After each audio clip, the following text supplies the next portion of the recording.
परभणीचा वाघ Bandu boss. Bandu boss कुठले कसे आतल्या काही गोष्टी बाहेर आल्यात मंडळी. बंडू बॉस यांनी शिंदे गटात प्रवेश करण्याची कारण, परिणाम आणि त्यांच्या मागे काय अशा गोष्टी होत्या या सविस्तर आजच्या व्हिडिओमध्ये. संजय जाधव उर्फ बंडू बॉस यांचे गेल्या वर्षी माध्यमांनी त्यांना ऑपरेशन टायगर बद्दल विचारलं. त्यांनी चिडून ही प्रतिक्रिया दिली. ठाकरेंचे अत्यंत निष्ठावंत म्हणून संजय जाधव यांची ओळख. 2022 ला जेव्हा शिवसेनेत फूट पडली तेव्हा खासदार संजय जाधव हे उद्धव ठाकरेंसोबत कायम राहिले. 2024 ला त्यांनी मशाल चिन्हावर निवडणूक लढवत परभणी लोकसभेत विजयाची हॅट्रिक केली. पण ठाकरेंचे हे निष्ठावंत आता ऑपरेशन टायगरच्या जाळ्यात अडकल्याने त्यांना आश्चर्याचा धक्का बसला. गेल्या 2 दिवसांपासून नॉट रिचेबल असलेले संजय जाधव हे इतर 5 खासदारांसह शिंदेच्या शिवसेनेत प्रवेश करणार हे निश्चित होते. ठाकरेंसाठी मोठा धक्का. परभणी हा सुरुवातीपासूनच शिवसेनेचा बालेकिल्ला राहिलेला, पण याच बालेकिल्ल्यात संजय जाधव यांनी सुद्धा बॉस म्हणून आपली एक नवीन ओळख निर्माण केलेली होती. पण ठाकरेंचे निष्ठावंत संजय जाधव यांनी ठाकरेंची साथ का सोडली? त्यांनी असं का केलं? शिंदेच्या शिवसेनेत प्रवेश करण्यामागची कारण काय काय आहेत आणि कुठल्या त्या आतल्या गोष्टी आहेत ज्या आज आम्ही तुम्हाला या व्हिडिओच्या माध्यमातून सांगणार आहोत. शिंदेच्या बंडानंतर मराठवाड्यात उद्धव ठाकरेंची शिवसेना ज्या काही बालेकिल्ल्यांवर उभी राहिली त्यात परभणीचा बालेकिल्ला म्हणजे संजय जाधवांनी सांभाळला. त्यामुळे संजय जाधव हे ठाकरेंच्या शिवसेनेचा मराठवाड्यातील प्रमुख चेहरा म्हणून समोर आला. संजय जाधव हे परभणीच्या लोकसभा मतदारसंघामधून सलग 3 वेळा निवडून आलेले आहेत. त्यांनी महायुतीचे उमेदवार महादेव जानकर यांचा तब्बल 1,34,000 मतांनी 2024च्या लोकसभा निवडणुकीत पराभव केला. इतक्या मोठ्या फरकाने निवडून आल्यामुळे संजय जाधव यांच्या विजयाची मोठी चर्चा झाली.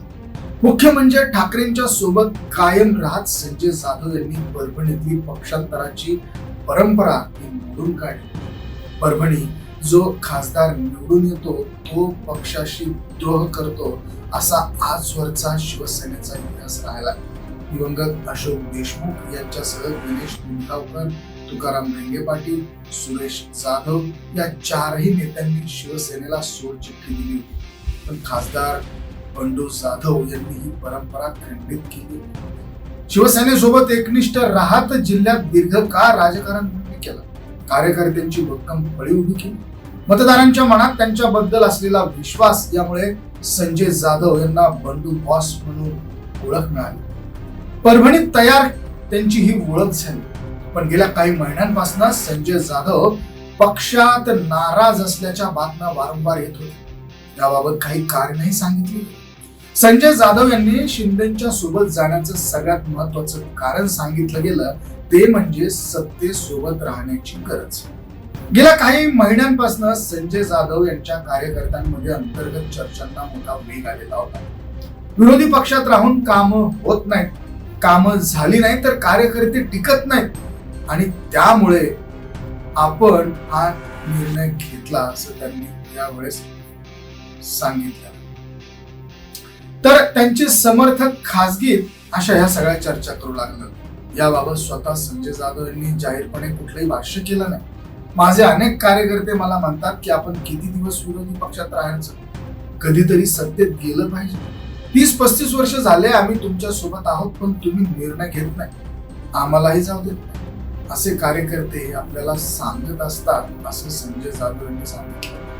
आता संजय जाधव हे शिवसेनाचे महत्वाचे नेते. परभणीत शिवसेना वाढवण्यात संजय जाधव यांची भूमिका अतिशय महत्वाची होती.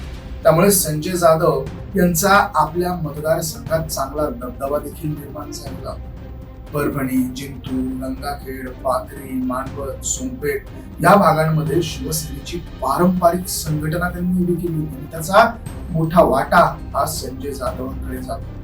जिल्हा परिषद, पंचायत समित्या, बाजार समित्या आणि स्थानिक स्वराज्य संस्थांमध्ये त्यांचे समर्थक मोठ्या प्रमाणात आहेत. मराठा समाजासोबत थेट ग्रामीण मतदारांवर असलेली ही पकड हे संजय जाधव यांचे प्लस पॉइंट मानले जातात. त्यामुळे पक्षाच्या जोरावर नाही तर वैयक्तिक ताकदीच्या प्रभावावर संजय जाधव हे परभणीत आपलं वर्चस्व कायम ठेवून असल्याचं बोललं गेलं. सत्तेत गेले तरी आपली ताकद आणखी कशी वाढेल याच्यासाठी त्यांनी प्रयत्न करायला सुरुवात केली. त्यांच्या कार्यकर्त्यांची अशी भावना होती. तर संजय जाधव यांना शिंदेच्या शिवसेनेत आल्यानंतर केंद्रात मंत्रिपद मिळणार असल्याचा शब्द एकनाथ शिंदेंनी दिला असल्याचं सांगितलं जातं. आणि असं जर झालं तर संजय जाधव यांच्या कार्यकर्त्यांना त्यामुळे चांगलं मोठं बळ मिळणार.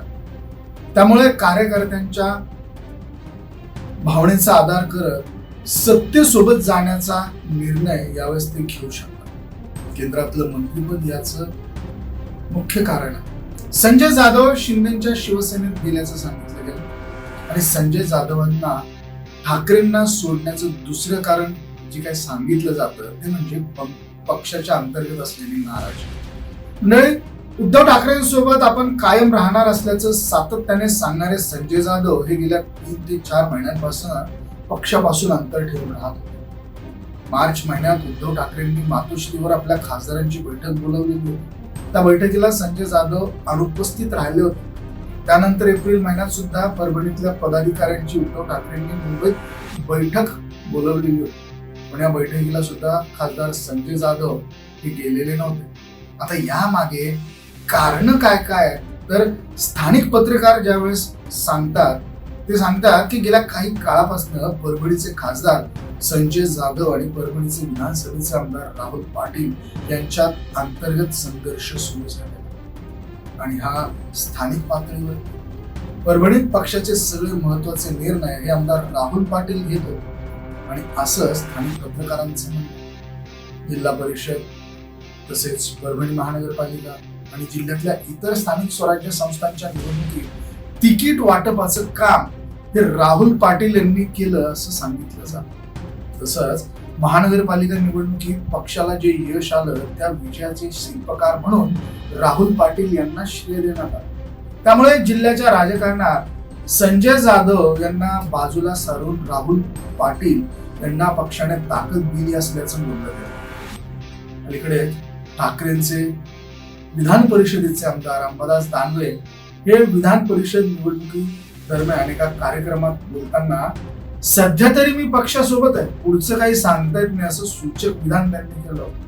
संजय जाधव यांनी सुद्धा असंच विधान केलं. एकीकडे सगळं होत असताना मे महिन्यात उद्धव ठाकरेंनी घेतलेल्या निर्णयामुळे संजय जाधव आणि त्यांचे समर्थक नाराज झाल्याचं पाहायला मिळालं. संजय जाधव यांच्या पक्षांतराच्या चर्चांनी वेग घेतल्यानंतर उद्धव ठाकरेंनी परभणी जिल्ह्यातील काही प्रमुख पदाधिकाऱ्यांची उचलबांगडी केली.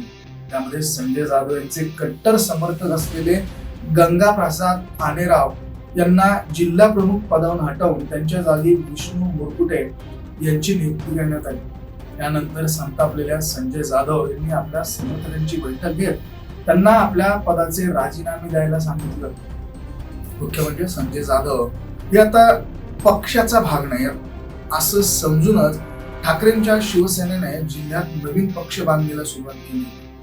जाधव यांच्यासोबत कोणते पदाधिकारी जाऊ शकतात याचा अंदाज घेऊन अंबादास दानवे यांनी त्या पदाधिकाऱ्यांना नारळ द्यायला सुरुवात केली. जिल्हा प्रमुखानंतर पक्षातल्या इतर महत्वाच्या पदाधिकाऱ्यांच्या सुद्धा पक्षाने बदल्या केल्या. त्यामुळे संजय जाधव यांचं पक्षातलं स्थान हे कमी झालं. अंबादास दानवे हे राहुल पाटील यांना बळ देत असल्याचं समोर आलं. स्थानिक पातळीवर निर्णय घेतल्यामुळे ते नाराज झाले. संजय जाधव हे पक्ष सोडून गेल्याचं बोललं जात असताना संजय जाधव यांच्या पक्षांतरामुळे ठाकरेंना मोठा धक्का बसणार असल्याचं म्हटलं जातं. त्याचा सगळ्यात मोठा फटका मराठवाड्यातल्या ठाकरे गटाच्या संघटनात्मक ताकदीला बसू शकतो. परभणीत अनेक वर्ष जाधव यांनी उभं केलेलं कार्यकर्त्यांचं एक मोठं जाळं आहे. स्थानिक नेत्यांवरील प्रभाव आणि वैयक्तिक वोट बँक ही जाधव यांची मोठी ताकद मानली जाते. त्यामुळे त्यांच्या जाण्याने परभणीसह मराठवाड्यात पक्ष कमकुवत झाल्याचा संदेश जातो. दुसरीकडे संजय जाधव शिंदेच्या शिवसेनेत आल्यामुळे एकनाथ शिंदेंना परभणी सारख्या महत्वाच्या मतदारसंघात मजबूत चेहरा मिळालेला. शिवाय शिंदेंनी ठाकरे गटाचा आणखी एक बालेकिल्ला आपल्या प्रभावाखाली आणल्याचं दिसून येतं. तर मराठवाड्यात ठाकरेंच्या अस्तित्वाला धक्का देण्यासाठी शिंदेंनी केलेल्या हालचाली आगामी काळात उद्धव ठाकरेंची मोठी डोकेदुखी ठरणार हे मात्र निश्चित आहे. तर मंडळी, या सगळ्या प्रक्रियेत तुमचं मत काय? तुम्हाला काय वाटतं? खासदार संजय जाधव यांना केंद्रात मंत्रीपद मिळेल का? संजय जाधव यांनी शिंदेच्या शिवसेनेत प्रवेश केल्याने नेमके काय काय परिणाम होऊ शकतात? कमेंट करून अवश्य करा.